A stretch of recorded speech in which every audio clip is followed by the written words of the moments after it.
because Emily is here with me. We're in the state capitol. We're joined by our good friend Shawn Ashley from QuorumCall. Shawn, welcome back. Thank you very much. Glad to be here. We made it to the end of session. When Allegedly. last we visited, it was the middle of session. That's A right. lot has happened. That's right. A tale of two sessions, I think.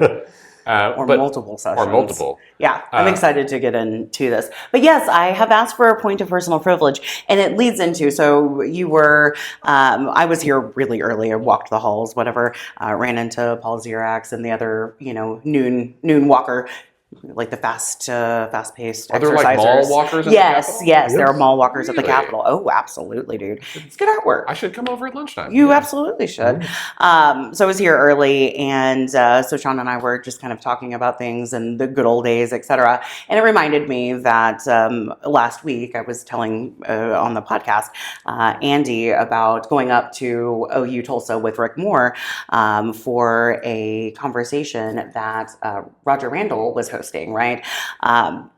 So it was supposed to be the British consular coming in from Houston, but he unfortunately got detained at Bush Airport in Houston, which is a really sad place to be detained, right? Not detained, that sounds very formal, but got stuck, yes. That sounds diplomatic in some way, but he got unfortunately delayed and was unable to make the lunch. And so Dr. Randall gave the lunch speech himself, which of course was fabulous. And so he gave this sort of chronological history of the crazy shit in Oklahoma politics and focused on Southeast Oklahoma as sort of the hub. And so I got a lot of Uncle Gene, style stories. And so it made me obviously think of our rearing, if you will, at the, state capitol in one way or another. And the late Darwin Maxey, who helped us both cut our teeth. And so I thought I'd just get your commentary really quickly on that. It just feels like, I don't know. I'm sad that I did not have an opportunity to hear that lecture. Oh, it was I'm so sure good. It was fabulous. Extemporaneous. I mean, he literally wrote it 20 minutes before he gave it. I mean, it was fabulous. But when someone knows the material that well, man. you can just... It was great. And lived it. Exactly. Right. Former speaker. I mean, just mayor of Tulsa. Yeah. He's a legend. Has seen all those types of things. And I think that's something that we forget at both the state level and the national level. We look at what's happening immediately, and we forget about the history behind how we got here, both the good and the bad. And I mean, this is what our semi-sesquicentennial, however you say that, 250 years. I do remember 1976, and there was the bicentennial train and cool things like that. Yeah. But the history of Oklahoma politics and governance is rich, as is our country. And, we can't forget about those things. And it's a wonderful opportunity to hear someone like that talk about it. It was so cool. Do you, Shawn, think, sorry to interrupt. No, please. But I think about Oklahoma because being the 46th state, we're still a young state. Yeah. And I feel like our development, our maturing as a state has had to happen quickly. Like it's kind of a compressed timeline. And so and obviously it was running in parallel with other things. So the civil rights, stuff was happening here in the 60s like it was everywhere else. But having started kind of late, I feel like there's some of those early statehood norm setting things that we didn't have a chance to get baked in for as long, and so everything feels a little fresher and like either more malleable or like more foolish as we move ahead. But I don't know if you guys feel that way. Yeah, there may be truth to that because we assume, and we often hear these discussions in these halls that, and we heard it this last session, this idea that we'll borrow ideas from other states. And as you suggest, 45 other of those states have a longer history than does Oklahoma. But they're not perfect. I mean, we say in order to form a more perfect union, which is kind of a cool phrase, that somehow it would get better and better over time. And I think that is something Oklahoma wrestles with as a young state, is how do we get better? I think we do take for granted that some of what other states have done, and that either we've tried to build on that foundation or borrow directly from. Sometimes you need to go out on your own. And we've seen that in other states, and we see that in Oklahoma as well. So I think it's an amalgamation. You've just got to hit that right chord, and sometimes that's hard to do. One of the more interesting things that I need to do, I'm not a historian, I'm a political scientist, but one of the more interesting things that Dr. Randall mentioned was the fact that Oklahoma was forged, basically by federal enforcement. We were, right? We became a state out of absolute necessity for the federal government to not have this sovereign nation effectively, right? And so that certainly contributes to the wonkiness and the richness of Oklahoma politics as well. Well, I think we also are a trendsetter in lots of ways, like with the initiative petition. I think we were the first state to include it in our constitution, and then if you look at the map of the states that have the initiative, it really starts at like I-35 pretty much, and like moves west. So there's a few on the east, but like it definitely was a trend as settlers moved across the country, which I also think speaks to the lessons learned on the East Coast, to be like, oh, let's not do it that way anymore. And I think some of those, the anti-coastal sentiment that a lot of our fellow Oklahomans feel is like rooted in like, let's not do it the way they did it. And then the West Coast were just mad at the Okies who left during the Dust Bowl. And so we were like, we don't like either one of those. We're going to do it our own way here in the middle. I love it. Well, that was super exciting. That concludes my point of personal privilege. That was great. That is great. Man, I wish that we had recorded it or something. I know. I may reach out to him and see if he would be willing to pod that, because really it was just a delightful conversation. Yeah. Where does he live now? Do you know? He's up in Tulsa. We can drive up there. Yeah, absolutely. I was there yesterday. Let's do it. You were there yesterday. That's right. Well, this is great, Shawn. I didn't meant to look back to see when it was we last talked, but I feel like it was roughly midway through session. Yeah, I believe so. Right about.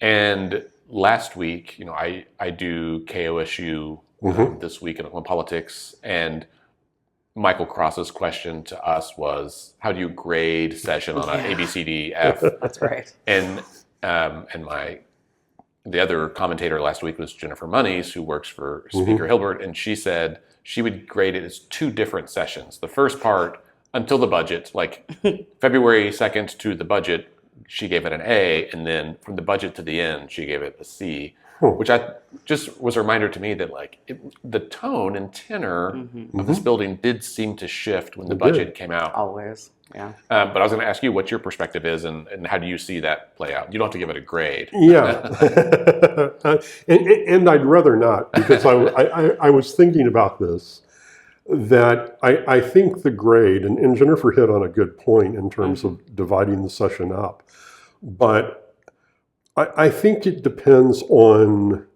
the issues you were interested in or working on. Yeah, everyone's got their own rubric. Right, and so for some legislative leaders, it was a good year. For others, it was not. For the governor, I think it probably falls somewhere in the middle, maybe. Yeah. He did accomplish a number of things, so it was a pretty good year for the governor. So, but I don't think you can average that really well, because there were some really big wins and there were some really big losses. I think when you have the Senate President Pro Tem and the House Speaker both say that they were really disappointed about an issue, that's a pretty significant loss. And they said that about their efforts to get changes to Medicaid expansion on the ballot. They were both disappointed about that. They were both very happy about what is happening in education with funding for literacy and the Strong Readers Act and those efforts. So, again, that lens you're looking through sort of determines, did we accomplish what we wanted to on education? Yeah, we did. Did we accomplish what we wanted to on Medicaid expansion? No, we didn't. Right. Yeah. Which I think is, I mean, coming into session, everybody, I think, broadly expected that literacy would would pass, and it did. Yeah. But when the Medicaid issue came up, I think it was pretty widely expected it would also end up on the ballot, and it didn't, and that was surprising. So I think people on both sides of the aisle. Yeah, I think it was, and it was fascinating. You know, that is an example of a thing that sometimes happens out here. That the more quickly something moves, the easier it is to get done. Yeah. But if it hits a bump in the road and gets slowed down, then it becomes more difficult. And that's what's happened. What happened on Medicaid expansion? You had opposition in the Senate to putting that on the August primary runoff ballot. Yeah. And so that messed up the plan, if you will. And the longer they tried to work on move from 2 questions, one in August, one in November, to a single question for the November ballot, it got more and more complicated to where in the end you had essentially 2 competing measures, one that didn't get heard on a technicality, on a procedural vote in the Senate, and then one from the House that just didn't get taken up by the Senate, again, because of concerns about the language. The longer you work on it, the harder it is to pass. That's fascinating. Do you have any, you always do the numbers on how many bills were filed and passed and all that. Do you have that number today? I was looking now, as we record this, the governor still has 41 bills sitting on his desk, bills and joint resolutions. God. He's running out of 27. But he's running out of time. He's running out of time. By the end of the week, he has to get these taken care of. Pretty good. That is of the 496 that they sent him. So we've seen the number being sent to the governor increase throughout Governor Stitt's term, minus the COVID year, which actually he commented last year. He doesn't, and he said it again this year. Why? Why do we need 500 new laws? He asked. Sure. Particularly when you're dealing with conservative Republicans who want less government. I think that's a pretty interesting question for the governor. And also Speaker Hilbert has asked that question. But 496 bills and joint resolutions. He signed 330 of those. This year he allowed only 89 to become law without his signature. So when the legislature is in session, if he does not sign or veto a bill within 5 days of receipt, excluding Sundays, it becomes law automatically. Pocket veto. Or pocket signature in this case. Pocket signature.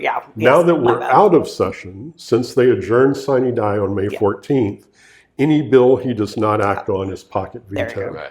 So last year he allowed 305 bills to become law, twice as many as he signed to become law absent his signature. And he has said, when people ask him about that, he was like, if it's not my issue, I don't care. Which is a wild way to govern, in my opinion. But I was like, okay. I mean, I can understand it, but... if it wasn't his issue and it didn't hurt the state, he would let it go forward. So I mean, it's an interesting tactic going forward, right? And especially if you are running on that, conservative line of less government. Like, these people sent this legislation to me. I didn't think it was useful. Right. And there's like it's like it's almost like a ratification of like the separation of powers. Like, oh, that's a legislative thing that the executive branch is not engaging with. Unless we have to implement it, but that's a... They'll still have to do that. Yes. So he signed 330. He's allowed 89 to become law without his signature. He vetoed 37, which is lower than his numbers last year, and lower than his average over the previous 6 sessions. Well, he didn't have to be as punitive this year, right? 7 sessions, true. Lawmakers did override 4 of those vetoes. The House voted to override 4 more, but the Senate did not take those up. The Senate voted to override 1 more, and the House, and it failed, it failed. Is that the OETA? That's the OETA one. The sunset extension. So it never made it to the House. And then we have those 41 bills that we're still waiting to see what he's going to do with. Let's stop on OETA for a second, because you and I have been here for how many years that we've watched these folks try to eliminate OETA. And I mean, this has been a long-standing, decades-long situation. It is. Finally, they accomplish it in a roundabout procedural way. It doesn't stick, does it? I mean, they have a year of wind down, correct? Right. And so I mean, okay, so I know this is going to be, you're going to tell me it's going to depend on what type of person gets elected in November. I don't like that answer. Yeah, I just wonder the likelihood of us really getting rid of Sesame Street this time. Well, it will be interesting because, and Speaker Hilbert referred to this in his final press conference of the legislative session. He said it will be something to consider when they convene for the next legislative session in 2027. But what he left out of that conversation are sort of the technical elements of that. So OETA is one of several dozen state agency boards and commissions, and a lot of people don't know about this, that are created on a temporary basis. They could all go away. Period. Yeah. But every 4 or 5 years, they're subject to what's called sunset review and extension. And OETA ceases to be a state entity essentially on June 30th of this year. But under state law, if they're not extended, which the governor vetoed the bill extending them, they have a year to wind down operations. So they have that extra year, which gives the legislature, as Speaker Hilbert referred to, an opportunity to extend them when they come back. And that's happened before. Right. 1 year, they inadvertently overlooked an agency and had to do a sunset extension early in the legislative session to keep it going. I think there was another case where Stitt vetoed one, and because it was in the even-yeared legislative session, they didn't have an opportunity, they didn't get to overriding it, and so they had to do it when the legislature came back in 2025, I believe. The difficulty this creates, though, is that bill will have to have an emergency clause. Right? Because OETA currently will cease to exist on July 1, 2027. So for this bill to take effect before before August or November, it will need an emergency clause. So that requires a 2/3 vote in each chamber. Yikes. That might be difficult to get. If they do get it and send it to the governor, the next governor also might veto it. And that complicates things anymore, or even more. Because bills that are vetoed with an emergency clause require a 3/4 vote to override, not the normal 2/3. Right. So it ups the ante that much more. So even if they get the bill passed, if it gets vetoed, it gets even harder. But they could just do a new law to create a new agency, let OETA die off, and just be like, we're going to call it the OETB, or I don't know, some, just whatever else, and just start new, which would only require a simple majority. That you could do. There was also a bill this legislative session, one of the 4 that the House overrode, but the Senate did not take up, House Bill 3320, which modified the sunset review process. It took 39 or 41 agencies, it eliminated their sunsets. OETA was one of them. And then it established a new process that really gave the legislature carte blanche to, at any time, to any agency, say, we're going to call you in for sunset review, and we will make recommendations for you to implement. And if in a year you haven't implemented them, we're going to sunset you. Interesting. That's wild. I remember years ago, like I maintain my counseling license. I'm a licensed professional counselor. and the LPC board, licensure board, was also one of those that was subject to, and so every few years, every therapist would get an email in panic of like, what do you mean you're going to eliminate like my entire, it's fine. And then this year, the same thing happened with the Oklahoma Child Death Review Board, where it was also set to be renewed, but they hadn't heard anything, and some folks were getting real nervous.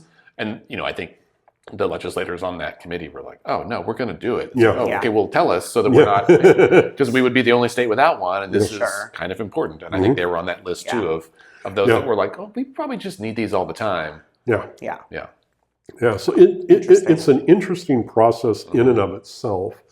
And there are some important boards that are subject to sunset review. I mean, obviously, OETA is very important. The Construction Industries Board, which licenses you know, plumbers and electricians and those type individuals, is one of those. The Accountancy Board, which regulates certified public accountants and provides for their testing, is one of those boards. There are one of the points that the governor made in one of the vetoes was it was. I hate to say it this way, but a minor medical board. And he made the argument that Oklahoma should consolidate those like Utah has under one main organization. There has been some of that within the Board of Medical Licensure and Supervision, where they have pulled in some other entities into that. And those, what were those smaller boards, are now advisory to the main board. But it's kind of like law enforcement consolidation, state law enforcement consolidation. You have these established boards and commissions who are doing this work and have well-established procedures and administrative rules that are approved by the legislature and the governor that are functioning, oftentimes with 1, 2, or 3 people. And there's just an unwillingness or a reluctance to undo the good that is being done by them.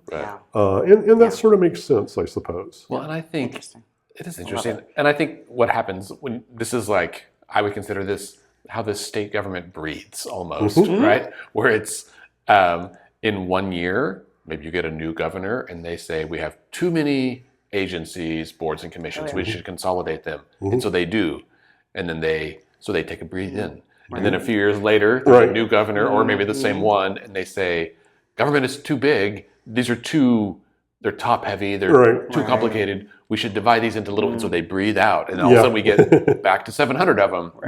And then it just happens again. Same thing with, there's so many things like that. The state plane, we don't need it. It's a waste of money. And then we buy a new one. And then the next guy sells it. And then we buy a new one. And it's like, why do we keep doing this when it seems like we should have figured this out. Maybe this is us being a young state. We haven't figured it out. Very well could be.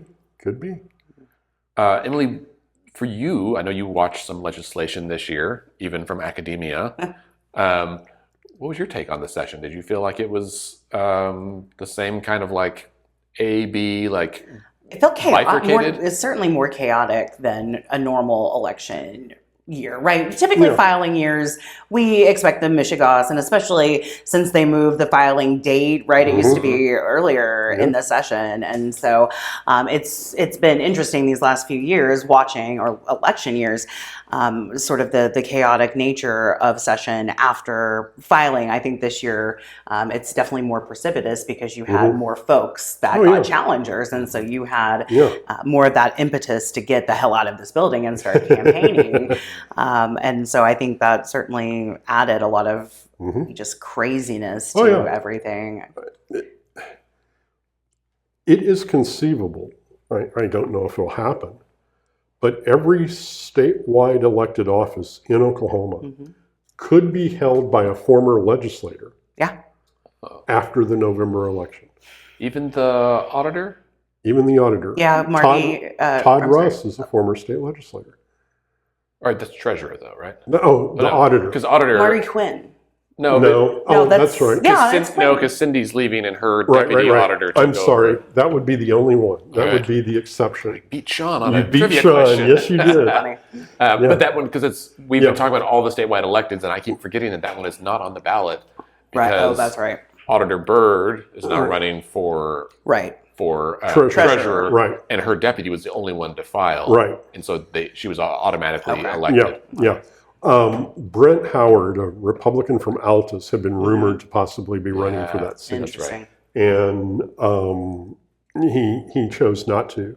And that was why it was stuck in my head. I think that would have been interesting, though. Yeah, we could have had all former legislators. Well, and I am always interested in, not always, recently, I have been interested in looking at the paths to power. Like, what are what's the career trajectory? Because we talked about this last week, that the attorney general position seems like we used to say the lieutenant governor's job was to run for governor, and often that was the case. I mean, Mary Fallon, right, was lieutenant governor and then governor. But lately, probably since that, has seemed like the AG is the position where you get to be like the chief law enforcement officer and, getting her drumming with his badge and running for governor. And I mean, we saw Scott Pruitt do it. Sure. Mike Hunter was doing it. There was rumors that, who's before Drummond? John O'Connor. There were some rumors that he might. Of course, that all those things kind of blew up along the way. And now you've got Drummond running. Yeah. And so then, and looking at who's next, I mean, if it's Eccles or Starling or the Democrat that's running, there may be some others, but I mean, Eccles is someone who is a legislator who could win. And I could very much see that. And so there seems to be, at the local level, right, there are some positions where people seem to be climbing the political ladder and others that don't. Like, I don't know many county commissioners that go on to state office, even state legislators, every now and then. But given there's 230 or whatever state, county commissioners, and even from big counties like Oklahoma and Tulsa County, sometimes they go up the ladder, but not as often. People kind of jump in at the legislative level and then work their way up. Yeah. It's really interesting. Yeah, it is. And I mean, I've been trying to think about that. Fallon was a former legislator who actually went to Congress and then came back. And that is one of the things that's sort of interesting. You mentioned Roger Randall. Yeah. Didn't he serve as mayor after serving in the legislature? Yeah. That was the point that I was so did David Holt, make. for that matter. Yeah, David Holt. Yes, exactly. There's an odd step down process, if you will, in Oklahoma as well. Jim Inhofe, who inadvertently found himself leader of the Republican minority in the Senate. I don't know if Roger told that story, but a couple of years ago when McCourtney lost his primary, which led to Paxton being Senate President pro tem, something similar had happened to Inhofe. Inhofe was second in command of less than a dozen Senate Republicans. And their leader lost his primary election. Oh, wow. And so Inhofe found himself in charge of Oklahoma Senate Republicans. Right. Back when they were in the minority. Back when they were in the minority, yeah. Funny. And then, after he completed his time in the legislature, went and ran for mayor of Tulsa unsuccessfully initially. And then eventually became mayor before going to the U.S. Senate. So, did he do Congress in between, or did he go straight from mayor to Senate? I honestly don't remember. I don't remember either. That would be a wild jump, but we've seen wilder. Hey, Mayor Pete ran for president, so I guess he didn't win, but anything's possible. Interesting. But there is a weird, I hate to say career ladder, because I think sometimes it goes up and Diffusion, down. I think is the right word. And then to the side and then up again. So That's very interesting. Interesting. What's your hot take on the polling? So non-doc just released So they commissioned their own polling due to the lack thereof in the political consultancy circles in the state of Oklahoma. Andy and I were actually doing this live on the podcast last week. I hope you edited some of that out while we were trying to pull up polling, and we eventually just settled on Kalshi and Polymarket to sort of pontificate on because everything else had been from January, February, right? Except for superintendent, a couple of very obscure races. Not obscure, we care about them, but not the gubernatorial race. So I was really excited to see Trace's output yesterday and the numbers. So what do we think? I'm not surprised. Yeah. As you and I discussed earlier, I was talking with another reporter recently, and he envisioned someone being the obvious front runner, and then one of the other big three coming in behind that person. And I was like, I'm not sure I agree with that. Yeah. And those polling results bore that out, where you see Mike Mazzei with a slight lead at the top. It's going to be a very interesting primary election. In addition to 4 candidates who are making for a very competitive race, the outside groups that are adding fuel to that fire, that election will also be bookended by the state question on the minimum wage. So it will be, I know every election is determined by turnout, right?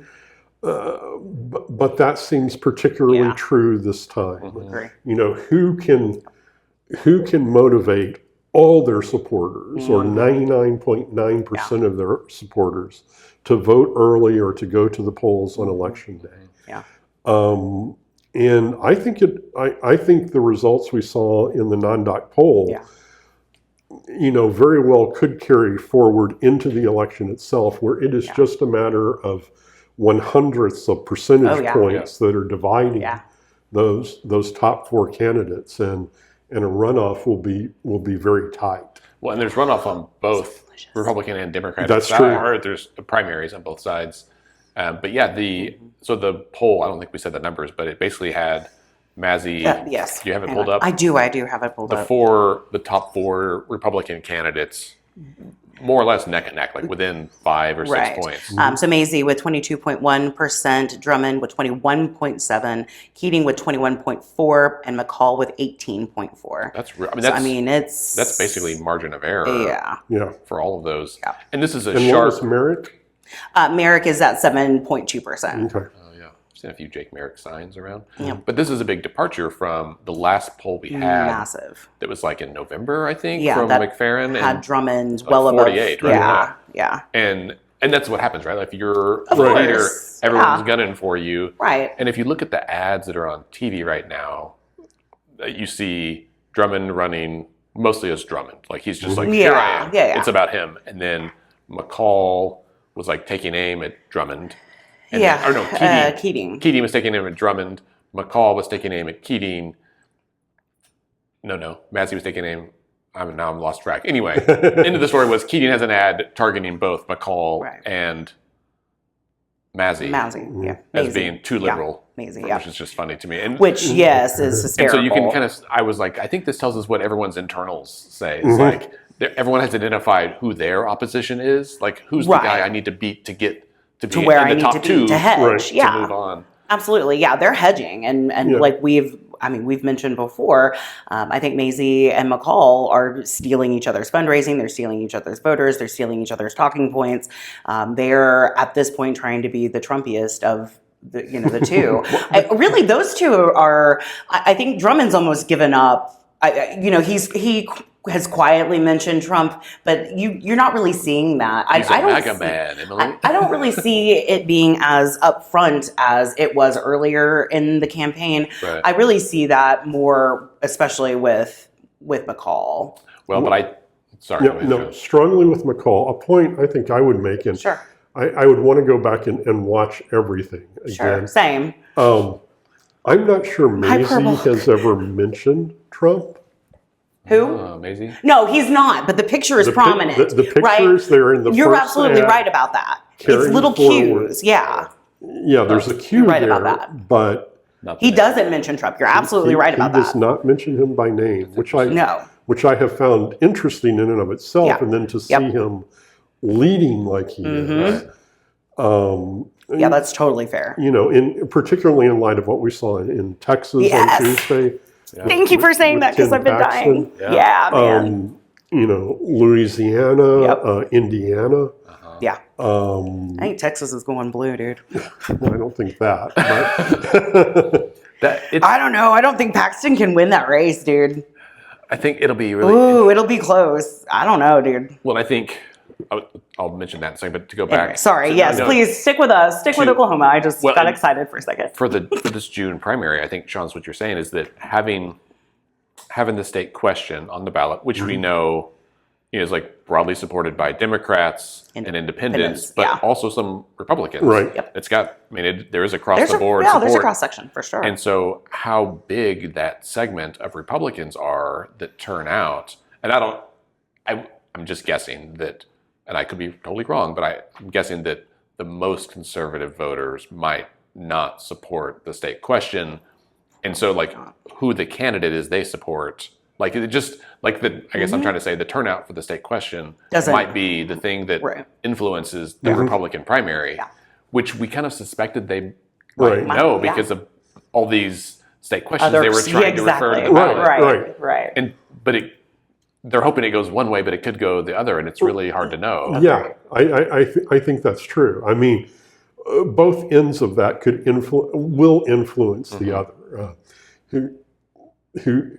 However the state question goes can determine the outcome of the Republican gubernatorial primary, and vice versa. Sure. I think the thing that I wonder about now is that I think we previously expected, like in November, that it would be Drummond and then someone else going into the runoff. With this, I'm not holding my breath anymore. Some expectation that Drummond was going to be the next Republican nominee. But I think now, given how close this poll is, I mean, I expect we'll see another poll before the election. I'm not holding my breath at this 2.5 weeks. I have a hunch that someone's going to drop theirs like the week out. Yeah, or they're going to share some of their internals pretty soon too. And we'll see new ads in the next week, right? Yes. This last blitz, we're all going to get a bunch of mail and new ads that'll be weird and wild in their own way. I mean, think about 8 years ago. In that, I guess it was before the runoff, but you had that last minute ad from Mick Cornett of the Bullstead ad that made big waves, but didn't help Mayor Mick at all. No. And so I think there's still a lot that could happen between now, even in the primary in a few weeks. But coming out of that, I think it'll be the top two might be pretty close. And then that makes the runoff much more uncertain than maybe it was before. Yeah, totally. And I think that's what we saw 8 years ago in a way, because nobody initially expected Stitt to be in that position. Yeah, no way. And it created uncertainty going into the runoff. That's true. Yeah, because we all thought it was going to be Todd Lamb and period. Yeah, because he was lieutenant governor. That was that way we did it. Yeah. Not anymore. Yeah. Wild. Yikes. Yeah. I don't always get into the horse race stuff, but some of the unique features of this year make it a little more interesting to me than usual. Yeah, and it's sort of like football games. Thank you. That's my analogy. We can put on paper how good one team is and the other, and even come up with odds of one team or the other winning. Actually, Andy and I were talking about doing something of that nature. But then you have to have the game itself to make the determination. It always snow on game day. It can snow on game day. There can be that pass that gets tipped and intercepted. And even, I mean, this race could be close enough where literally like rain on election day could affect it. There's a great episode of The West Wing where they have all these actors like to razz Josh about it, but he's worried because then people won't turn out. And when a race that is this consequential comes down to a few hundred or thousand votes, it's a big deal. So listeners, I know that your voice and your vote matters, but like it really does this year. I mean, state questions going to be close. They always are. They've gotten closer over the last few years. The ads, I think, for the state question are incredibly interesting. You have the anti-one that, right, we saw the commercial for earlier, and it's very, the same dark money, black and gray format, whatever. But the yes ad is a grandmother who's out in the park with her kid talking about how she was a school teacher or some sort of educator, and, she can't afford to retire and live now, and, whatever. I mean, the dichotomy between the yes and no campaigns, so dystopian, and then here's this, lovely grandmother. I don't know how that's going to play going forward. That's interesting. Well, I was this is an anecdotal story, but I was in Tulsa yesterday because Mayor Nichols has been doing this community conversations series of like town hall meetings. Cool. And we were trying to help get people turn out. So we did a little democracy drinks happy hour up there. And then a bunch of us went over to the thing afterwards, which was good. It was great. He had tables for like every city department had a table. So you could kind of, he did his little dog and pony show pretty quick and then just stood around and took questions. Nice. But from a citizen perspective, I was like, I don't live here, but it was really helpful to like see all these agencies or departments. So if you got a thing about dogs or bike lanes or whatever, you could go talk to somebody. Anyway, before that, we were at Mother Road Market, which is like a food hall collective thing. I love those. And we're standing there, and somebody had some literature from the state question from 832. There's like a little handout about it, and it had some pictures on there of people that are from some of the commercials, some of the supporters. And there was an older woman who happened to see it, and she said, "Oh, I love that commercial."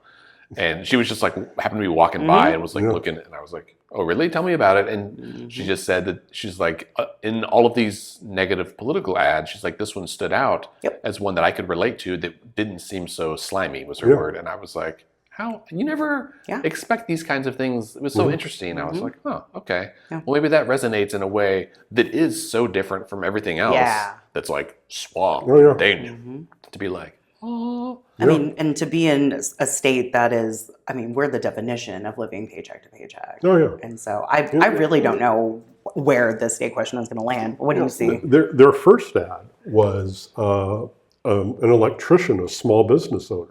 Who talks about knowing about the cost of everything increasing, but at the same time, wages, not keeping pace. And again, it's a positive approach to that. They're not slamming big corporations who are against minimum wage, salary increases or anything like that. It's a way to do this. And I think the comment you made is very on target, that positive approach will stand out among all these negative ads that we're seeing from the campaigns and the independent expenditure committees. So when people do get in their polling place, I think they'll be a little more likely to vote in favor of it. If they see the ads at all. I mean, that's the hard part is in our fractured media environment, it's hard to reach people where they're at. I don't know. It's tornado season, dude. Lots of people are watching the local weather. You're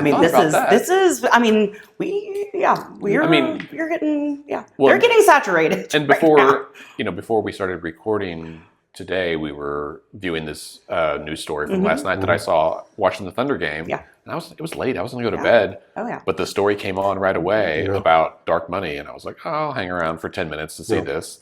And so I think sometimes, and I saw a whole bunch of ads leading up right after the game, before the news started, they all pack them in there. Yeah. It's like, oh, just the Thunder games alone, being on broadcast TV is a big deal. But that's a research paper you need to pitch to a meteorology student and a political scientist to do hand in hand. Oh, that would be so smart. Oklahoma has not had a tornado in the month of May this year. Ooh. That breaks the average. It's been like 20 years since we've gone through a May without a tornado.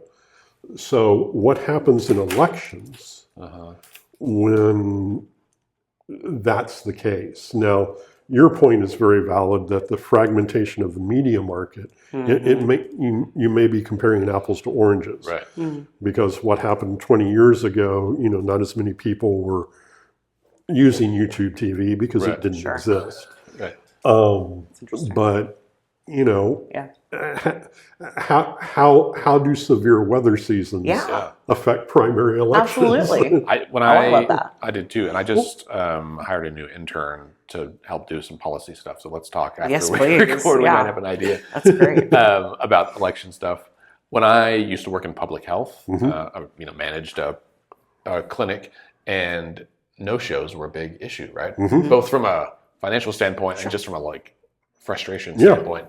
And so everyone who works in healthcare, right, has a belief about full moons and rainy days and sunny days. And we as humans are always looking for patterns, whether or not they exist. Sure.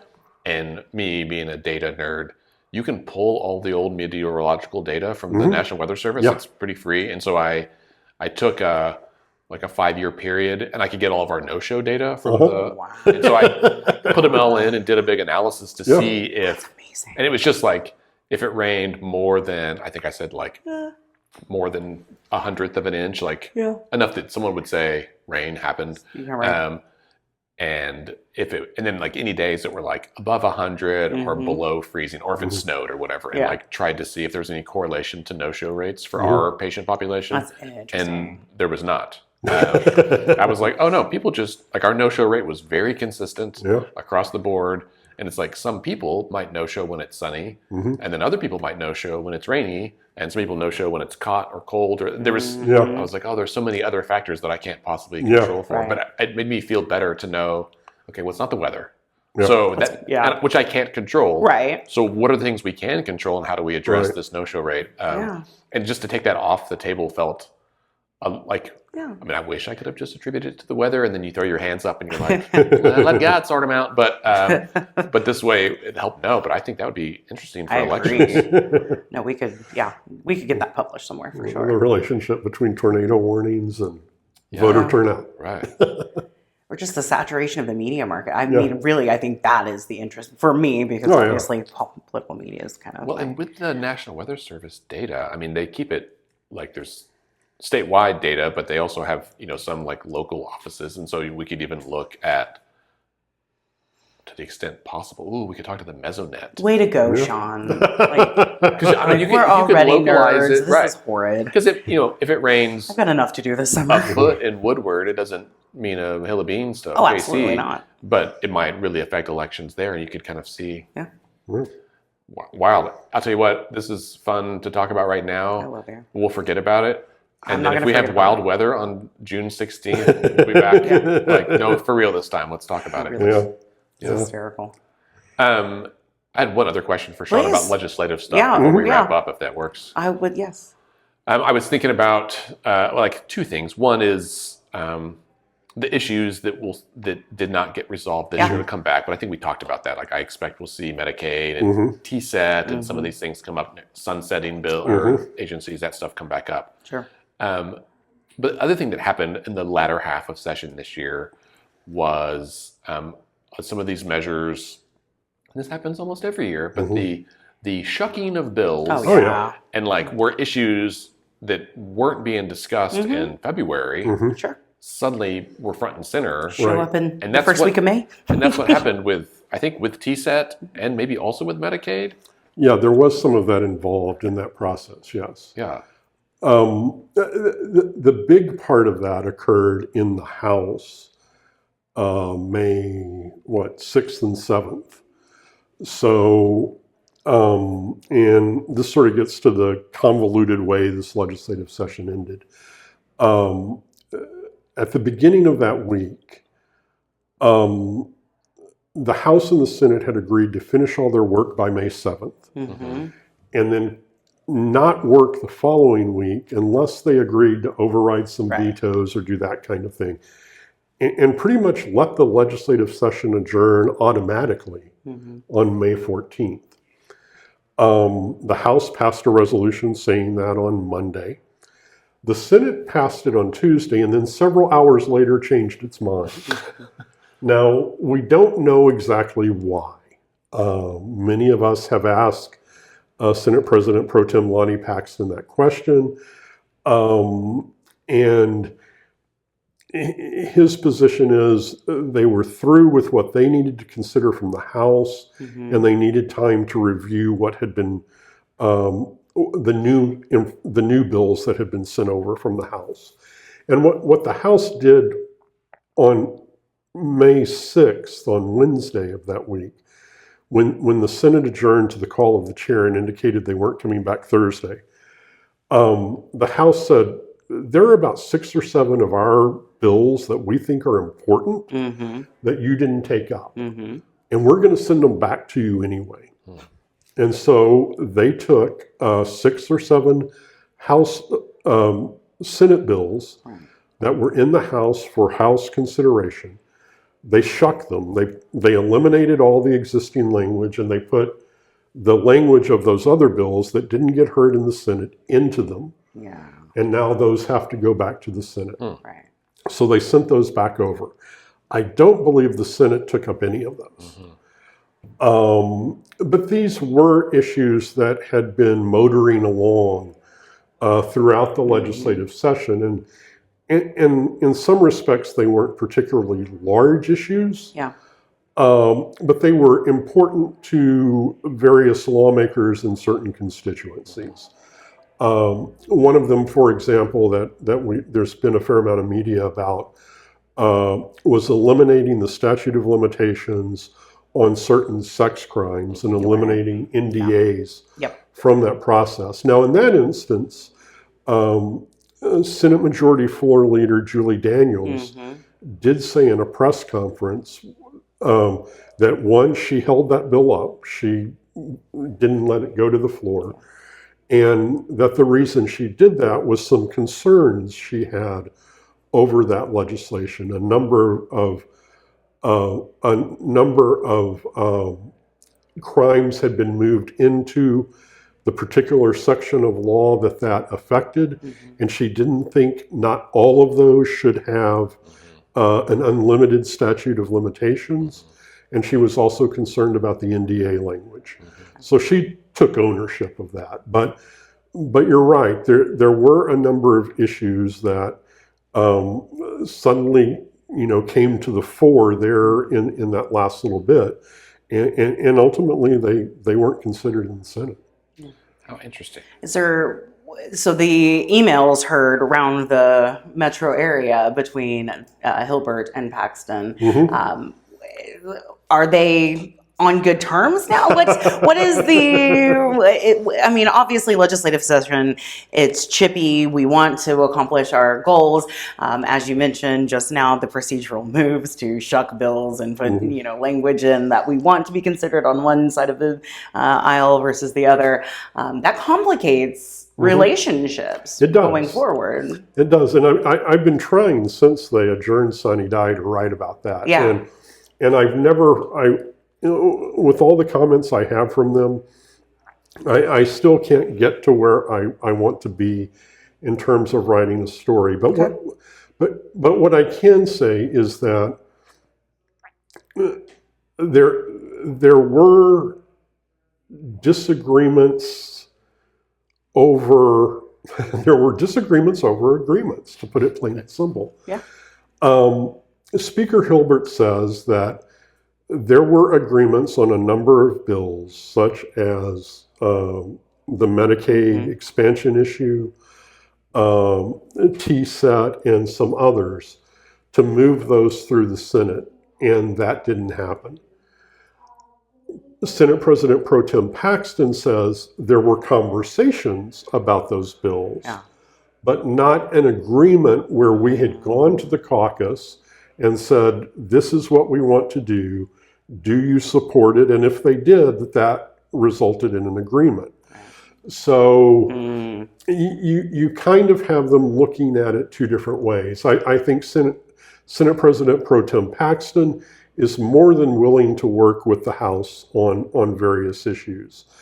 Speaker Hilbert pointed out that it does raise an issue of trust, that it's one of those things on which you have to depend to get things done in this building. But he also adds a caveat that one of the only people he knew in the legislature when he was elected was Lonnie Paxton. Yeah. Okay. They have a long relationship that predates their time being elected in 2016. So they have that personal relationship that I think will help where otherwise they might be in broad disagreement and rather hesitant to work with one another. I think that helps soften some of those rough edges. That's good. That's interesting. Okay. I mean, I think one thing that'll be interesting for next year is that we'll have a new governor and all these other statewide electeds, and then the speaker and pro tem will be in their last term.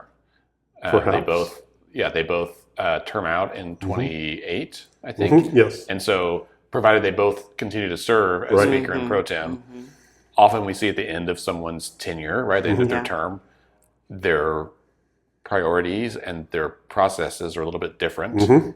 Sometimes they're freer, or they're trying to leave their mark, or it's a legacy conversation or whatever, or they're willing to do things that they weren't willing to do before because now they don't need the leverage in the same way or whatever. And so I think that could be interesting to see where two outgoing people who have been historically somewhat at odds with the governor the last few years, when they're on their way out with a new governor, just how it all shakes out. And I think about the time that we get to a point that we can kind of think we know what to expect, they'll leave, and it'll be something new, and then we won't know for the next few years. That's the delight of Oklahoma politics. Something new every day. Pretty much. Shawn, thanks so much for being here, man. You're very welcome. I enjoyed it. You can return to your hidey hole under the stairs in the Capitol for the remainder of summer, I guess. Till the interim studies start. That's right. Emily, thanks for being here as well. I mean, where else am I going to be? That's right. Listeners, thanks for being here as well. You're why we do this each week. If you have questions about any topic in particular, or for Emily or I, or even Shawn for that matter, send them to us. You can email us at podcast@letsfixthis.org. We'd be happy to answer or address it on the show. Same thing, if you have an idea for a topic for a show in the future, the summertime is kind of our chance to be a little more creative. We're not beholden to the legislative session. We really have horse race in your interests, and yours is more fun, let's be honest. So don't forget, tell your friends, there's an election on June 16th. Everybody gets to vote on something. Please show up. Decisions are made by those who show up. Indeed. We'll see you out there.